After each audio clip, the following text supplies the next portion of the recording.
Creativity by itself is not enough. You need empathy and you need clarity. So if you think of creativity like the center part of a plane, clarity and empathy are the wings. So it makes creativity fly. And it's something I've been studying for the last 20 years, researching, and it's something that I have in this book. So published by Penguin last year, it's my little pitch. It takes that model, it takes the experience of over 25 years and puts it into one book. So I believe that one thing by itself is not enough. Creativity is one of the most powerful forces on the planet, but without empathy and without clarity, it's like just sitting still.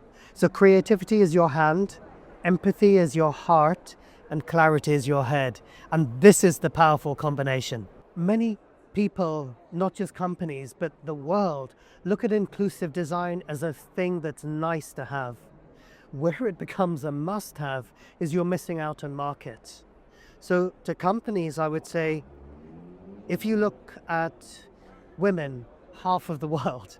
If you look at older people, 2 billion by 2050. If you look at people with disabilities, the World Health Organization says it's 16 to 20%. So don't you want a bit of that market?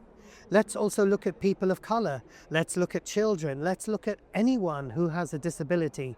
And by that I mean you could break your leg skiing. You could be tired, you could be stressed, you could be carrying luggage. The world isn't designed for most of us.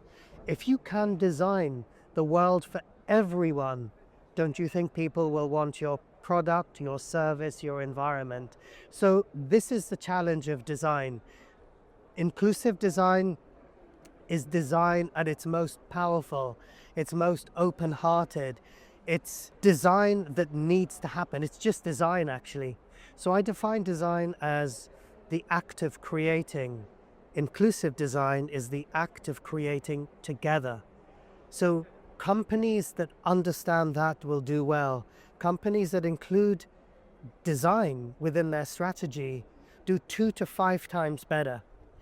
Companies that have inclusive design at the heartbeat, they open up new markets, they ensure longevity, they walk through a recession, and they do things that benefit people and planet.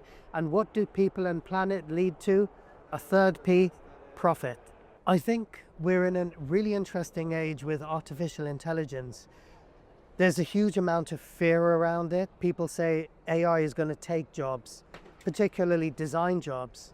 I think it's just going to enhance jobs.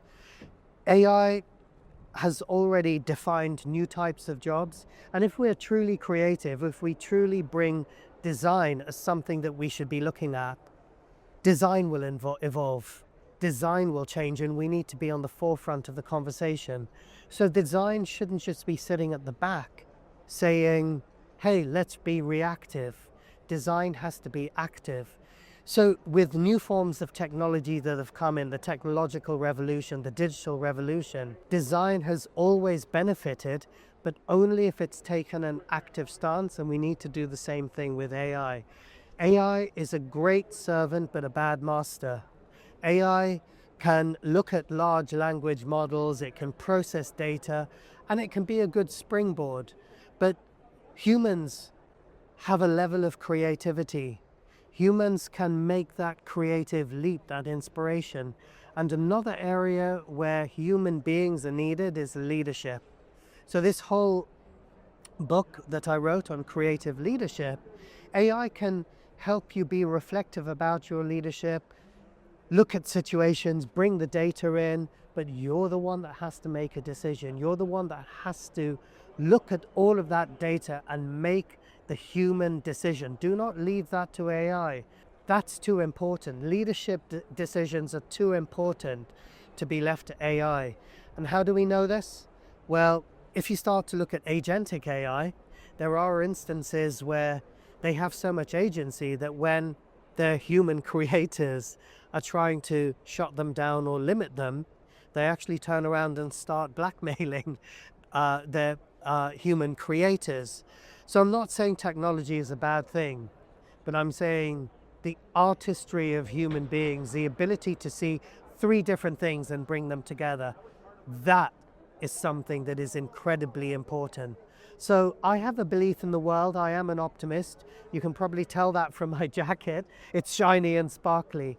But I believe that if we continue to have a human heartbeat in everything we do, right the way through from organizations, nations, all the way through to the individuals, if we continue to be kind, we will run parallel with AI. AI will be a great tool for us to build a better world. So I believe in education there is a gap. And the gap is actually even bigger than design or inclusive design. I believe creativity is educated out of us. So one of the things I want to do is educate it back in. I think this is my mission. I was in academia for a long time. I now run my own company. I have my own community called Creatory Labs. And this is very, very simply about democratizing creativity. All of us were born with creativity. It's a human right. But if you think from the time you went to school, what were you taught? 1 + 1 is 2. Well, a little child I saw took the 1 + 1 and said, no, it's 11 because it's 2 ones together. That's creativity. But then she was told, you're wrong. This is happening around the world, in education around the world, and it happens at the workplace. So by the time you go to work, you have a brilliant idea, but you're fearful because will it be rejected? Will you be called an idiot? Or worse still, will you be called into your manager's office and told, can you just follow the plan? The plan is come from above. So I believe creativity is under attack. I believe we need to edit creativity back in, and it starts with education.